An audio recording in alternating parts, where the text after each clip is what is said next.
2008 and expired in 2011.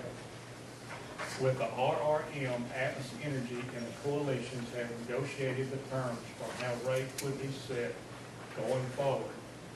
You should have received a copy of the proposed RRM agreement in your packet, as well as a document summarizing the details and benefits of the RRM.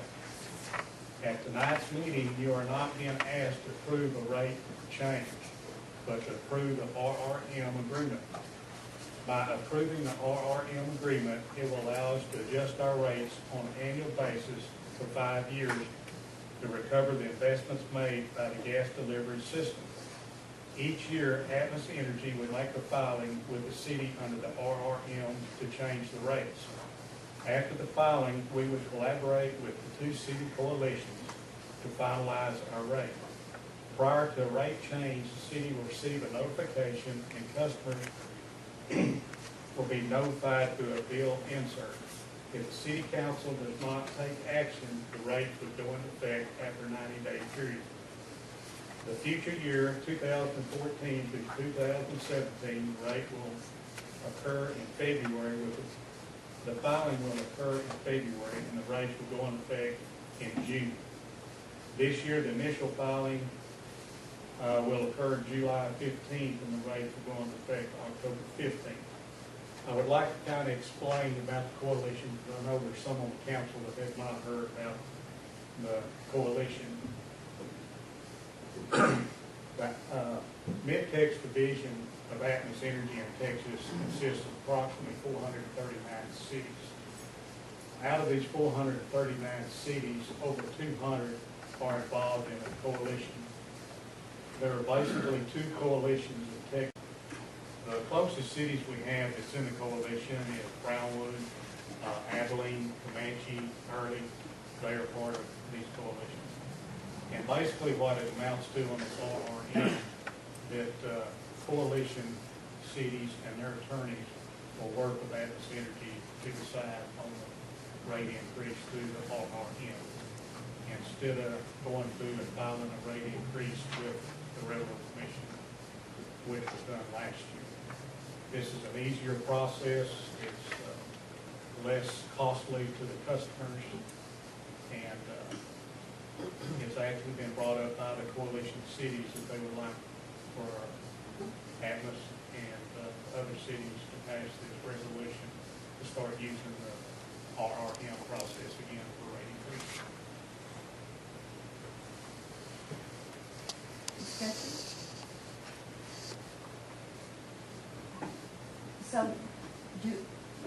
we know we're not a coalition city. Do we need to become a coalition city? I really can't answer that. I'm sure there's probably a membership fee to them. Is there, and the advantage is that? The advantage is you would have a voice in the decision of the rate increase. But basically, at this point, you're actually getting representation without any cost to you. Oh. And my understanding of the way it generally works, even though you're not a part of the coalition, when the agreement is reached, you're given the option of opting in to that rate. Correct. So if you just don't have a voice at the table in the negotiations. One of the things that I would like to explain is these two coalitions do have attorneys hired, and of course those attorneys are not working for free. So when they get the bill, it will be passed along and added to their customers. If we were a member of a coalition, our customers should be paying, I mean, I have no idea what they're passing along, but we are not, since we are a non-coalition, we do not add that onto our Atmos customers. And so I think it's a definite advantage for us not to be in the coalition. They do, I hate to phrase it, they do all the work, and we're still going to get, we will not have the extra cost of the attorneys that is added to the bills.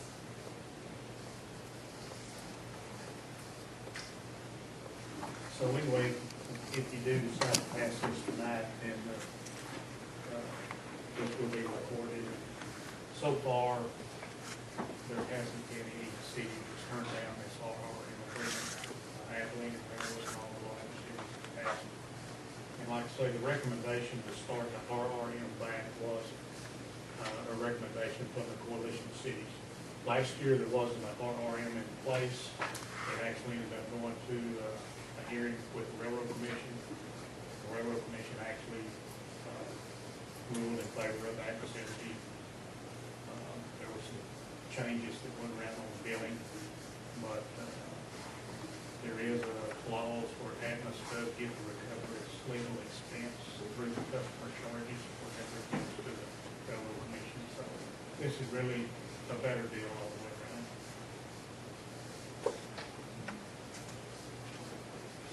The reason that they are asking for the approval of this by July the 15th is so that they can work on the RRM and get it in The place. coalition and Atmos can go, this coalition of cities and attorneys can go work with Atmos to come up with an agreement. This, and it, as it states, the collaboration with the cities from 2008 through 2011 was the last time period, and this will be 4 or 5 years, but it could come back. There could be some changes in between, correct? Well, basically, this is gonna pretty well, the RRM will be in effect for the next 5 years, basically through 2017. And then Shelley or I, one, will be coming to the council and bring you up to date on what's going on. And then, if when an agreement is made, then one of us will be back to report what kind of agreement and rate increase you will be prepared, since the customers will be looking at. So we will keep you informed on what's going on and the results of the hearings through this RRM. Any other discussions? Paul, somewhere in there it said something about the TO being included. Was that if you're coalition or not coalition, or, okay, did you read that in there? If for what? Something about the TO, is that some kind of operator or something? Transmission operator? Yeah. On one of your emails, she said something, was that included in the coalition, or is that, That has nothing to do with. I think that's on the engineering. is that on engineering Yeah, too? I think it's on. Yeah, that has Okay. nothing to do with. I didn't know if it's on this one or those others. Any other discussion? Entertain a motion. The resolution states a resolution of the City Council of the City of Coleman approving and adopting rate schedule RRM rate review mechanism for Atmos Energy Corporation, Mid-Tex Division, to be enforced in the city for a period of time as specified in the rate schedule, adopting a savings clause, determining that this resolution was passed in accordance with the requirements of the Texas Open Meetings Act, declaring an effective date and requiring delivery of this resolution to the company. This is the resolution. I have a motion to, I move that we approve the resolution adopting the rate review mechanism agreement with Atmos Energy. I have a motion from Councilman Clayton that we approve the resolution for the RRM mechanism with Atmos Energy. Do I hear a second? I second that motion. I have a second from Councilman Curl that we approve the resolution approving and adopting the rate schedule, rate review mechanism for Atmos Energy. All in favor say aye. Aye. All opposed? The motion is carried for the resolution approving and adopting the rate review mechanism. Thank you very much, and like I say, we will keep you informed. Maybe next time you get to look at somebody who looks a little better than I do. But Shelley enjoys coming to Coleman. She just plays pretty well. And Karen, you'll take care of the Yes. information to her. Okay, thank you very much. Thank you, Larry, we appreciate that. And yes, the city of Coleman is very fortunate in a lot of areas as far as Atmos, our gas system. I learned that there are 16 District regulator station. regulators in the city, meaning that we are covered a lot better, that they could go shut off a smaller area, correct? That's correct. Boy, you were listening. I was trying really hard to pick up on this, because it was very interesting. We'll see if we can't get you an Atmos hard hat. I can do that. Thank y'all very much. Thank you. Atmos is a good company, and I think we are fortunate to have them in our city. Okay, the next agenda item is the city council may consider, discuss, and or take action regarding the appointment of Jimmy Watson to fill the unexpired term of Christine Flynn on the Coleman Library Advisory Board. Sue Dawsey will discuss this, please.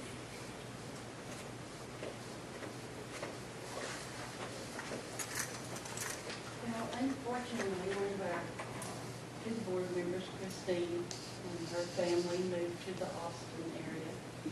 And so with the consent of the advisory board, we asked Jimmy Watson if he would come back and be on the advisory board. Jimmy was a board member years ago. He was a very good board member. He was very involved. But at that time, his work took him out of town, and he felt like he should get off of the board at that time. So I was very pleased and happy that Jimmy said that he would come back and be on the advisory board. And he would fill Christine's term until the end of the year, and hopefully, if we don't run him off, then he would consider being a member for 2 more years. And I do think that Christine's resignation letter is pretty.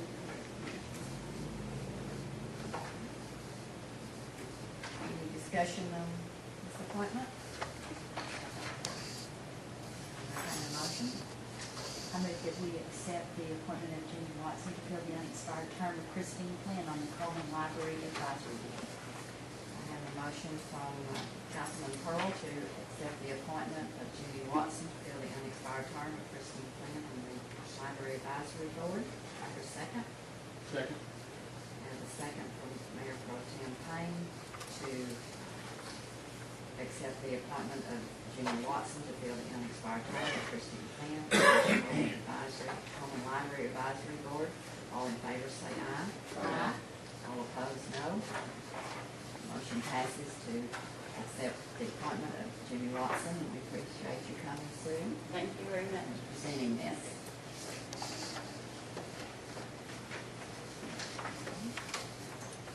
Next on the agenda is the council may consider, discuss, and or take actions regarding the approval of a new agreement between the city of Coleman and Schneider Engineering.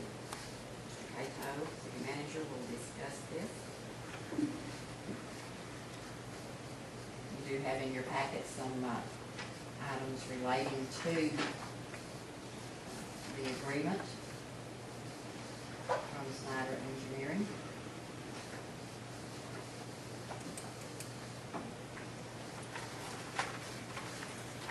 Mayor, city has been under contract with Schneider Engineering since July the 1st, 2010.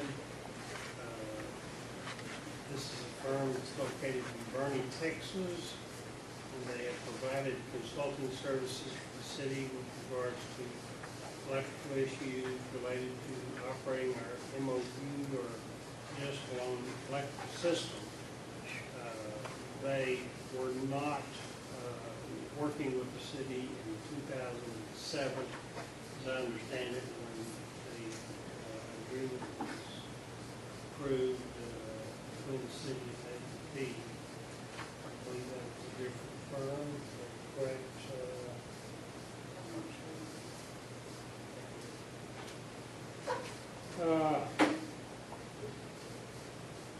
They have indicated that they are updating their compensation schedule due to their increased cost in health insurance and other costs. They are currently working with the city regarding the issue of a transmission operator. As you know, ERCOT has required that all MOUs provide a transmission operator, and irregardless of size. And the city of Coleman doesn't even have a transmission system. So they're working with ERCOT and ERCOT attorneys in trying to resolve this issue for the city of Coleman, along with a number of other cities. They are working with, I believe, the city of Hearn, city of Bridgeport, Seymour, Brady, Robstown, and the city of Sanger. So, we recently received word from them today that, I believe I have it, you may have a copy of it there. I think I'll put a copy out for you to look at. But they have indicated that it's in the hands of ERCOT, and ERCOT has, it says here, this is dated, let's see,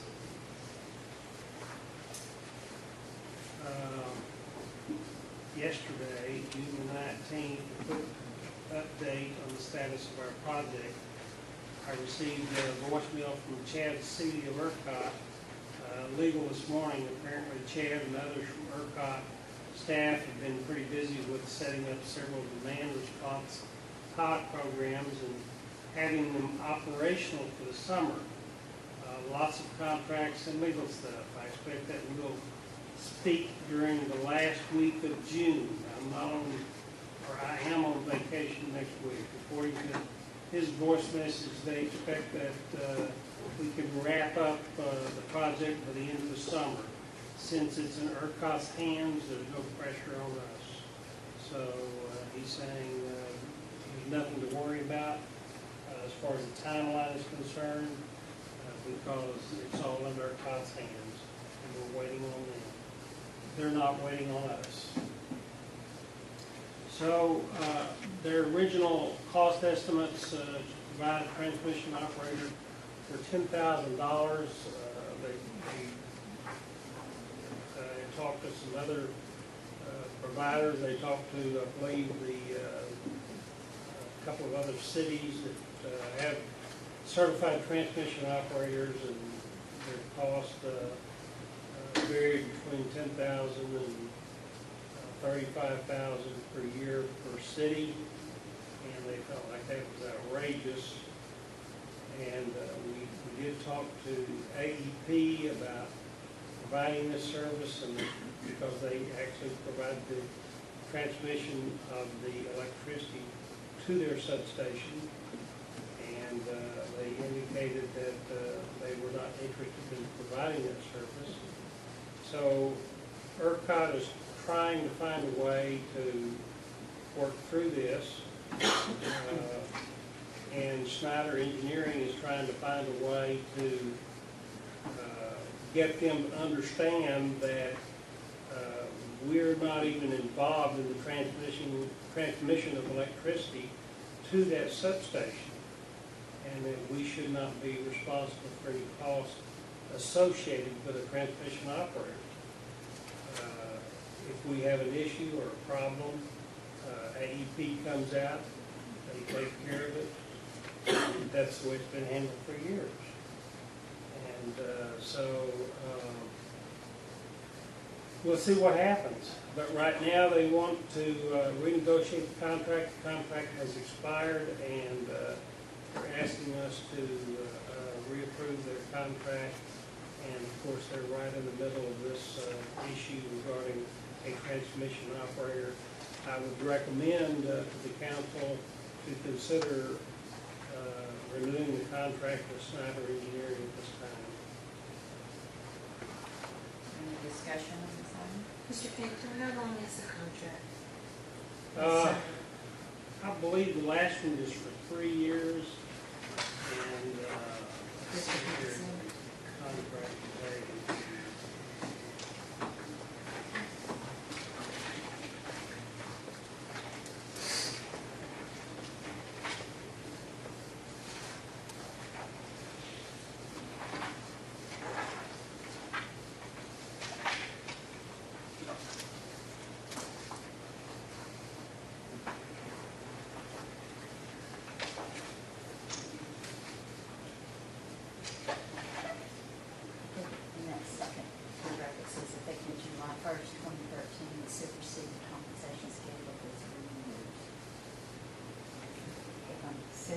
Since 2010.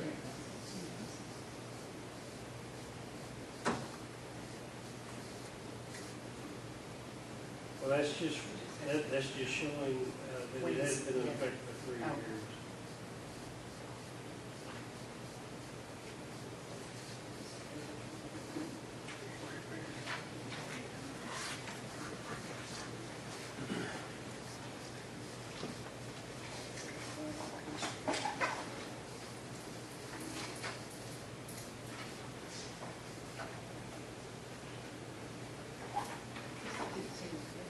It doesn't give an expiration date, so it's an open-ended contract, and, so I would assume, can we terminate the contract at our will? I didn't see a contract, we don't know.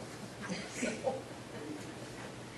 but all they've got here is this, an amended compensation schedule that's part of an addendum. That's what they're asking to do here.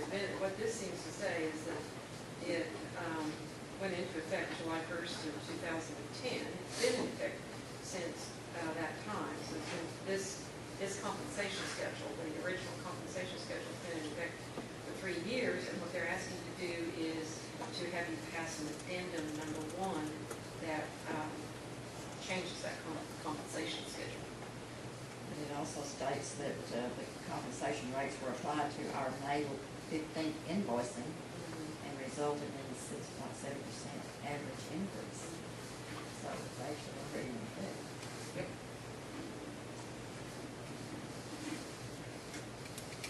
Discussion? And I'm sure what that probably means is that in the original contract, there is language that says from time to time, they can change the compensation schedule based probably upon, and you have your median and mean and, you know, a lot of information that probably tells you how they They've done ought to a- came to a billing rate. They had done their wage survey, Yeah. call it comparative billing rates, for each of their employees from the principal down to the clerical. State that it is, So you don't know how long this is, or we you don't can, have a copy? if it gets too high, Do we you can have kill a it copy? any I time. do not have a copy with me. I can probably find the original copy. If you want to table it, we can table it until I find that. I can provide it to you. What would you like to do? How important is it to figure out how long in the terms of Well, killing it? we need to? we'll continue to pay them on the basis of their billing. And we'll just, I'll get a copy of the contract and get that to you. And we'll discuss it at our next meeting. I just would be nice to know how long the term is, and, you know, whether we can get out of it or anything before What we the pass terms anything are new. for, If we get out of it right now, what's it gonna do to us? This is, well, we would not have anybody to represent us for their cost. So we certainly don't want to jump out right now and be out on our own and be facing all the costs. Because right now they're dividing the cost between the 7 cities. Regarding the cost of the. Of their services. Of their services.